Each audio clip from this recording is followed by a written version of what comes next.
This is problem 63. We have a plastic rod at right, which forms a 3/4 circle of radius r and has a uniform charge density of lambda. We want to find the electric field at the origin. This is my point of interest, so I have labeled that. I need to label theta. In this case, I can pick a differential element, which is in the first quadrant. This is theta. This you can call dq or d theta. We want to write an expression for dq, the charge on the differential element. Remember that lambda is equal to the charge over the length. The length would be the charge would be dq, and the length would be ds. Using the arc length formula, ds is equal to r d theta. So this is dq divided by r d theta.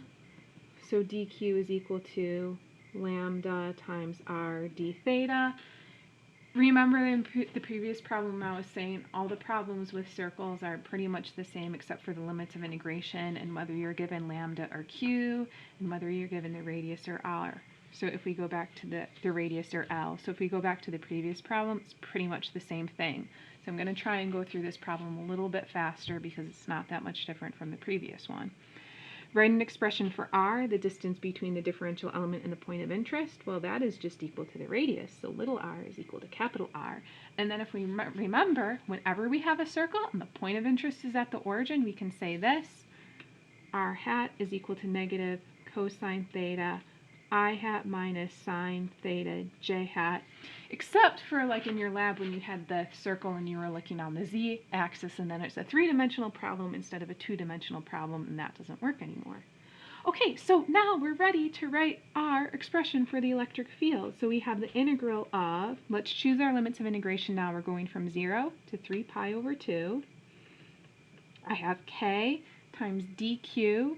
dq is equal to lambda r, and I'm going to remember now to put my d theta at the end because I still have to put in my r hat.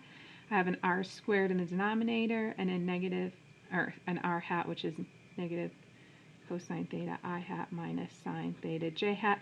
All that came from using this equation here. So we have our k, our dq, our r squared, and our r hat. Okay, so now I can integrate, and the integration even is going to be pretty much the same as what we had previously. So we can pull out a k and a lambda. R over r squared is just over r. And we're going from 0 to 3 pi over 2. I'm going to pull out the negative sign also, so I can write this as cosine theta I hat plus sine theta j hat, because I already get confused by the signs when I'm integrating sines and cosines, so I'd rather not have the negative sign in there to worry about also. Okay, so negative k lambda over r. When I integrate cosine, I get sine, so that's sine theta I hat. When I integrate sine, I get negative cosine, so that's negative cosine theta j hat. And then I go from 0 to 3 pi over 2. So I have negative k lambda over r, and I have sine of 3 pi over 2. Sine of 3 pi over 2 is negative 1, minus sine of 0. Sine of 0 is 0, so that's minus 0. And then I have minus cosine. I'm going to leave the negative sign out there. Cosine of 3 pi over 2 is 0, and cosine of 0 is 1, but it's minus cosine of 0, so that's minus 1. Fortunately, we can figure out from the diagram what direction the electric field should be going in. So since the charge density is given as plus lambda, we can assume this is positive, and the electric field should be pointing like this.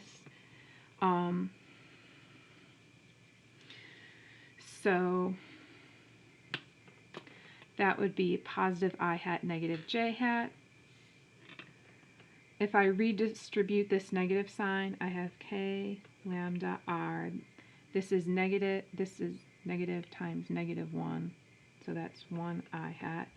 Then I have a negative and a negative and a negative, so that's minus 1 j hat, and that's the correct direction. So that looks beautiful, and my answer is in terms of lambda and r, and that was what I was given, so that's perfect.